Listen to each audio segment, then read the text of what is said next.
Hello and welcome to Tuesday Newsday, your number one resource for the entire week's worth of VR news.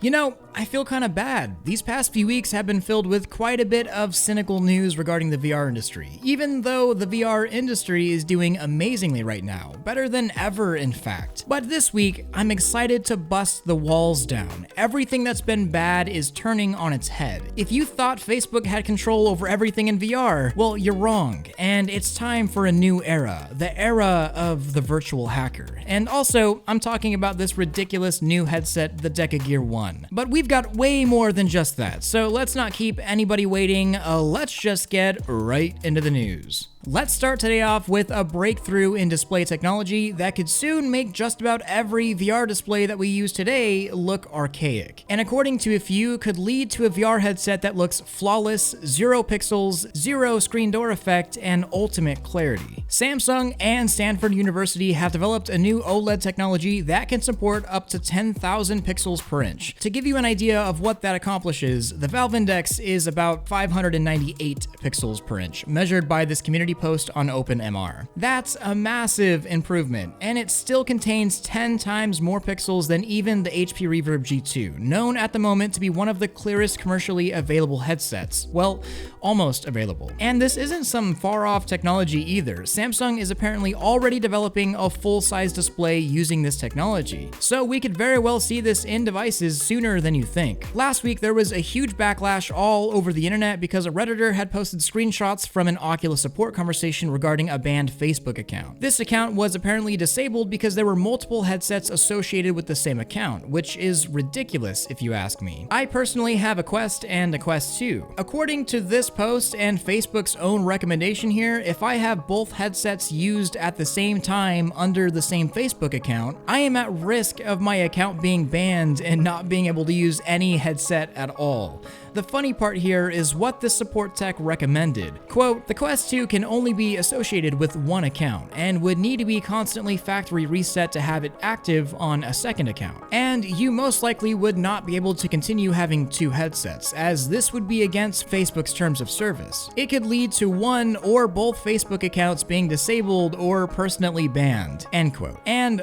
that's a yikes, my friend. But Facebook has since said that this was a mistake and was a mistake made by the Facebook support tech. They have since came out on Twitter and said very clearly, quote, using the same Facebook account on 2 or more Oculus headsets simultaneously will not get your Facebook account banned. Having the same account registered on 2 or more headsets is not against Facebook TOS, end quote. So there it is, folks. You won't get banned for using the same account twice, but do not try and make 2 accounts because that is against TOS. 1 account per person. However, the stuff last week still stands regarding real name policy, and also it's confirmed if you delete your Facebook account, you also delete your entire catalog of purchased games. You just can't get that back. But it's not the end-all be-all. Here's the first really exciting thing about this week's Tuesday Newsday. It's time for us to break through the Facebook wall. Fortunately for all of us, the Oculus Quest 2 has amazing hardware, and it's a fantastic VR headset that I've really been enjoying using. Unfortunately, it comes with the caveats of being a Facebook device, and we see the harsh reality of that now. I have a unique perspective reading the comment section of all these videos, and I get a slice of the VR community every time I post. And this article's title from TechRadar couldn't be any truer as to the situation that we're all in right now. Oculus Quest 2 headsets are being held to ransom by Facebook, and your VR games are at risk.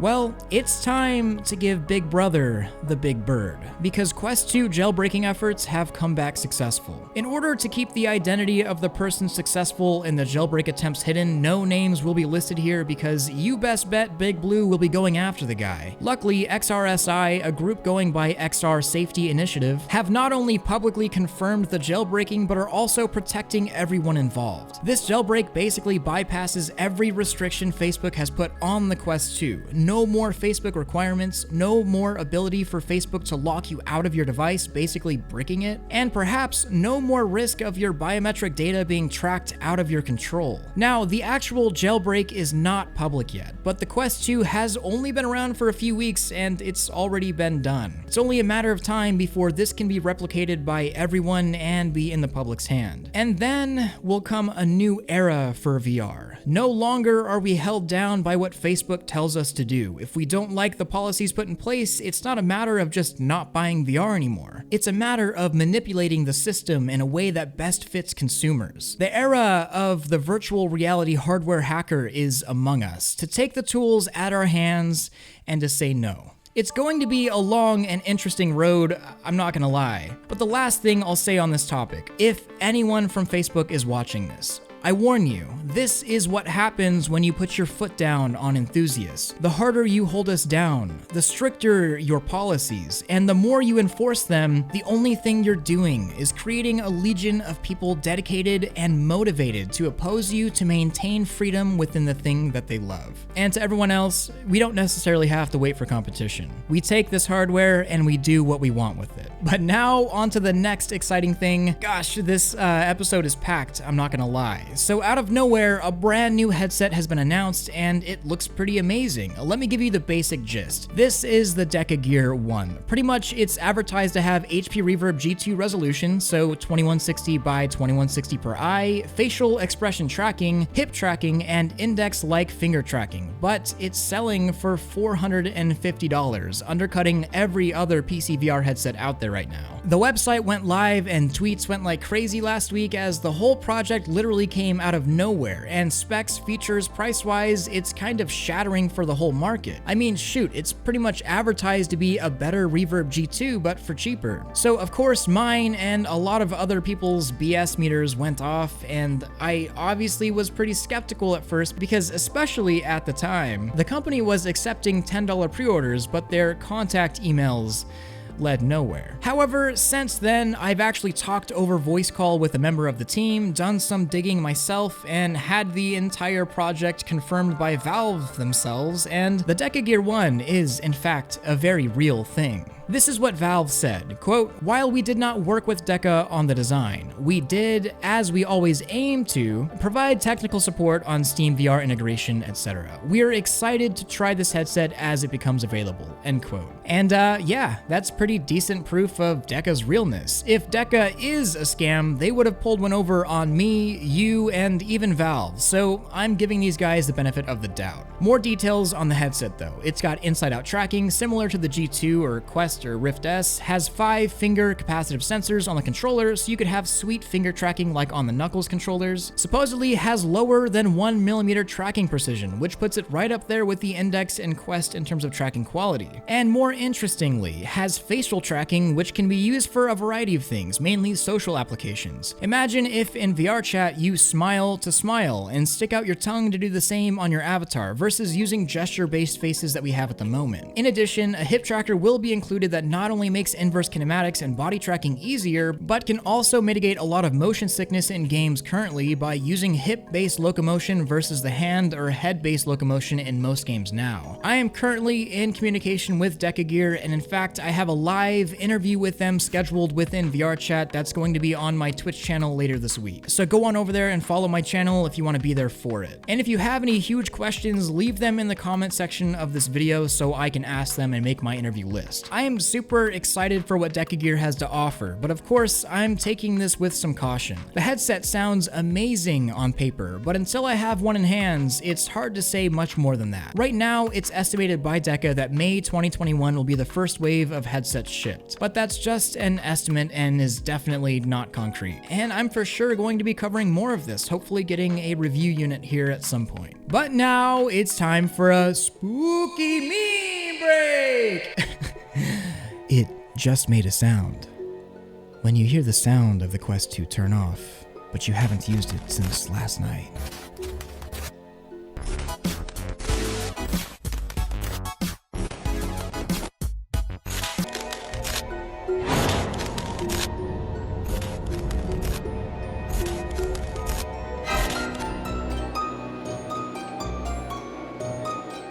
And now, back to the news. The Xbox team and Microsoft may finally be pulling their heads out of their ass by adding VR support to the Xbox. We all know that PlayStation VR was far too successful for someone like Xbox to ignore, yet they still ignored it. Phil Spencer said this earlier this year, quote, "I have some issues with VR. It's isolating, and I think games as a communal, kind of together experience. We're responding to what our customers are asking for, and nobody's asking for VR," end quote. Well, that very statement actually led to quite a bit of backlash, and even though PSVR sold about 5 million units and the new Xbox Series is certainly powerful enough for good VR, it was still going to remain absent for Xbox. Now, in my opinion, offering VR for the new Xbox Series sounds like a great way to offer something special for more powerful hardware, since I don't see much of an incentive for people to upgrade to a Series X or S, especially considering all software works on all hardware. But some leaks may show that Xbox had a change of mind. Within the game's code of the new Microsoft Flight Simulator, there are strings for both PC VR and Scarlet VR. It should be noted that the leaker doesn't know if this is a reference to a retail version or if it's only for builds internally, but this is an interesting development. And if VR support does come to the Xbox, I'd kinda both be surprised and also not surprised. It seems like a no-brainer to me, but I guess I am a little VR biased. Now for question of the week from Fox Films. Hey, I had a question and thought this would be a good place to get it answered. What does a real Facebook account mean in the context of this video? One using your real name, one that you actually use? If someone could clarify that for me, it would be really helpful. A real Facebook account, according to Facebook, is one that uses your real legal name, your legal date of birth, and doesn't have any falsified information on it like location, pseudonyms, or other false information. While activity doesn't matter as much, having a good record of activity in the past is a good case for getting your account verified or whitelisted if that ever comes into question. Also, in terms of changing your name to make it legit, this can flag your account, in which case you'll likely have to verify it. Also, getting an account banned and making a new one will require you to verify immediately upon making that account, which will likely get you banned again. So yeah, legit, real, fresh account, and that's probably your best bet. But don't make 2 accounts, only one. Or just wait for the jailbreak. Anyways, leave your own question of the week below. I may just answer yours next. Also, I will be streaming today on Twitch, so stop on by, and don't forget about that DecaGear live interview on that very same Twitch channel. The exact time and date of that will be announced on my Discord server, which you should join as well. I want to thank all of my Patreon supporters, especially my Omegas like Very Evil Shadow, True Killa, Tristan Sloan, That Brock Guy, Rusty Killin, Ronzarelli, Chaotic, KR, HCG Randon, Gecko86, Fusion Oak, Dented Melon, Marks, CPCJ79, Benji, and 2080 Ti. I couldn't do any of this without you. Don't forget to like this video if you loved it, subscribe if you want more of this, and hit that freaking bell if you just can't live without it. Much love, Thrill out.